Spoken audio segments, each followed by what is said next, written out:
Hello friends, मैं Brajesh सिंसोरिया spreading knowledge BDS में आपका फिर से स्वागत करता हूं।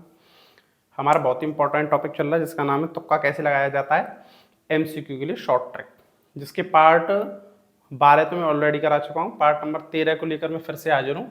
अगेन एक नया सवाल लेकर आया हूं आपके लिए। और अगर किसी ने अब तक पार्ट 12 तक नहीं देखे हैं तो वो चैनल पर विजिट करके देख लेना। उसमें बहुत अच्छी अच्छी ट्रिक बताई है मैंने, वो आपके हाथों से नहीं तो निकल जाएंगी। ठीक है, तो मैं अगेन एक नया सवाल लेकर आ गया हूँ आपके लिए, जो थोड़ा एक अलग नेचर का है। इसको ढंग से समझ लेना, इसको थोड़ा ढंग से समझ लेना, नहीं तो इसको स्किप कर देना आपको तो थोड़ी दिक्कत हो सकती है इसमें, वो हाथ से निकल जाएगी आपको ट्रिक। ठीक है, तो जल्दी से मैं आपको क्वेश्चन, और सॉरी अगर मैंने एक बात आपको बताना भूल गया हूँ कि आपके कमेंट्स नहीं आ रहे हैं इसमें। अगर आपको कमेंट्स में मतलब इसमें जो मैं ट्रिक बता रहा हूँ आपको कुछ समझने में दिक्कत आ रही हो तो उसमें कमेंट में इसके बारे में लिख देना, मैं अगली वीडियो में आपको क्लियर कर दूंगा। ठीक है, तो आइए नया सवाल देख लेते हैं। आपको क्वेश्चन मैं इसको पढ़ के बता देता हूँ। ट्रिक का मतलब ये होता है कि आपको क्वेश्चन की यहाँ से जानकारी नहीं है बिल्कुल भी, आपको यहीं से उत्तर निकालना होता है। तो आप मैं ये मान के चल रहा हूँ आपको इस सवाल की बिल्कुल भी जीरो नॉलेज है, आप कुछ नहीं जानते इसके बारे में। ठीक है, तो ये मान के चल लेना कि आप गैस वर्क कैसे कर रहे हैं, बिल्कुल सटीक निशाने पे लगे। देखो क्वेश्चन मैं पढ़ के बता देता हूं इसको। कंपनी को कृत्रिम व्यक्ति इसलिए कहा जाता है क्योंकि, कृत्रिम का मतलब आर्टिफिशियल होता है, कि कंपनी को आर्टिफिशियल पर्सन क्यों कहा जाता है, इसका एक रीजन बताना है आपको। जूनियर अकाउंटेंट 2015 के आरपीएससी यानी कि राजस्थान लोक सेवा आयोग में आया हुआ सवाल है। तो इसके जल्दी से मैं आपको 4 ऑप्शन पढ़ के बता देता हूँ। पहला ऑप्शन, ये अदृश्य और अमूर्त है। अदृश्य को बोलते हैं इनविजिबल और अमूर्त को बोलते हैं इंटेंजिबल। यह न्यायालय में उपयोग नहीं किया जा सकता है। तीसरा ऑप्शन है कि इसके पास प्राकृतिक व्यक्ति की आकृति नहीं है। चौथा, यह केवल कानून के चिंतन या ध्यान में मौजूद है। ठीक है, ये 4 ऑप्शन है आपके। आपको रीजन बताना है कि कंपनी को आर्टिफिशियल पर्सन यानी कृत्रिम व्यक्ति क्यों कहा जाता है, उन चारों में से छांटना है आपको। तो आइए हम इसकी साइकोलॉजी समझते हैं एग्जामिनर की क्या कर रहा है। ये कह रहा है कंपनी को कृत्रिम व्यक्ति आर्टिफिशियल क्या जाता है कि अदृश्य मूर्त है। इन दोनों सवालों को, इन दोनों ऑप्शंस को देखिए कि अदृश्य और अमूर्त है। अदृश्य अमूर्त है मतलब ये भाई दिखाई नहीं दे सकता है। अदृश्य मतलब दिखाई नहीं दिया जा सकता है। अमूर्त है कि आप इसको छू नहीं सकते हैं, देख के मतलब इसका मतलब तो ये होगा कि आप इसको देख नहीं सकते, और अमूर्त का मतलब है आप इसको छू नहीं सकते हैं।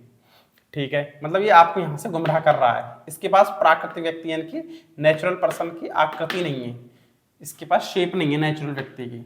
अच्छा, मतलब ये आपको थोड़ा सा यहाँ गुमराह कर रहा है कि ये अदृश्य मूर्त है, प्राकृतिक व्यक्ति की आकृति नहीं है। मतलब आपके नेगेटिव मार्किंग कराना चाह रहा है।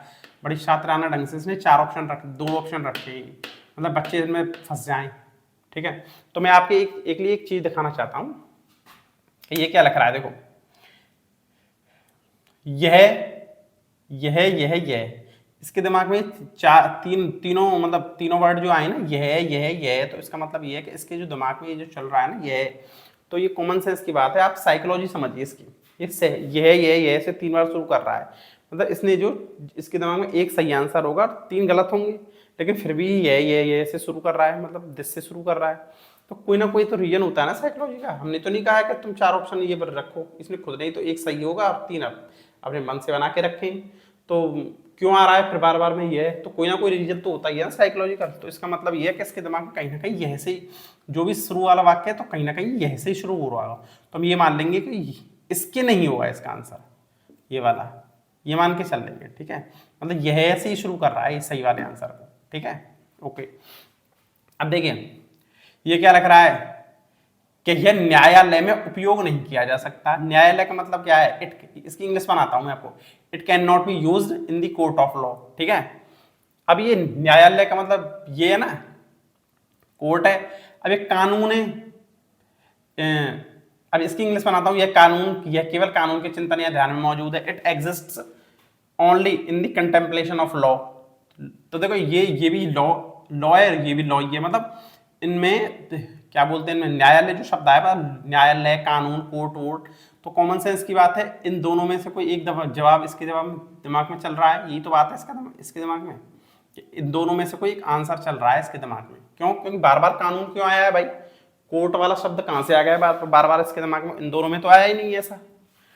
क्यों आया? क्योंकि इन दोनों में से कोई एक जवाब इसके आंसर दिमाग में चल रहा है। और पहले मैंने क्या बताया था आपको कि आपको जो कोई पढ़ के नहीं आया तो उसकी मतलब नेगेटिव मार्किंग करवाने के पर्पज से इसलिए ये ऑप्शन रखे बड़ी शातिरान ढंग से, पहले और तीसरे। तो पहले और तीसरे तो कॉमन सेंस की बात जवाब नहीं है। और मैंने इसको दूसरा लॉजिक करके बता दिया है कि बार बार कोर्ट वाला शब्द क्यों प्रयोग कर रहा है।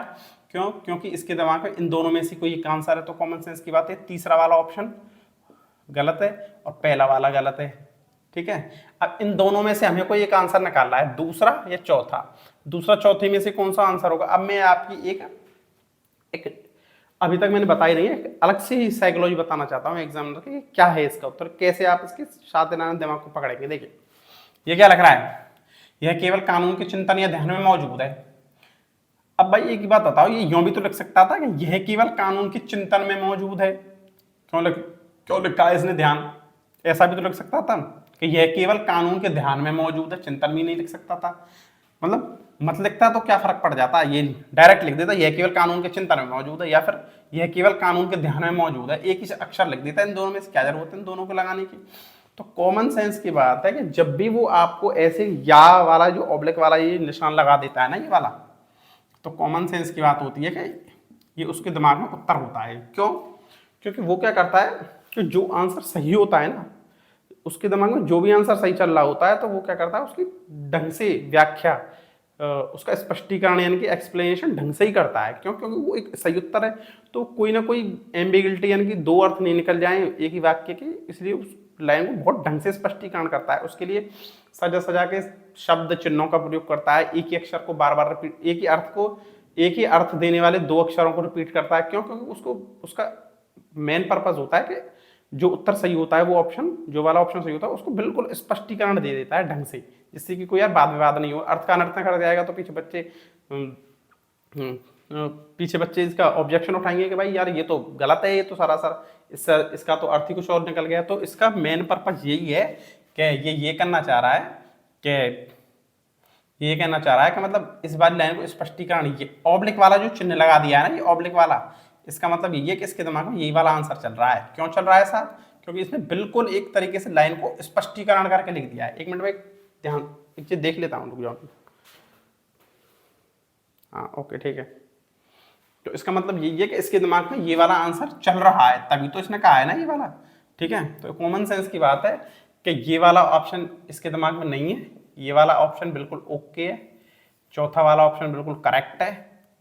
आप चाहे तो इसको आरपीएससी की वेबसाइट पे पेपर डाला हुआ है, उसके आंसर की भी डली हुई है, तो आप देख लेना उसको चेक करके, यही इसका आंसर है। या फिर किसी टीचर से इसका आंसर चेक करवा लेना। बिजनेस, कौन सा सवाल है?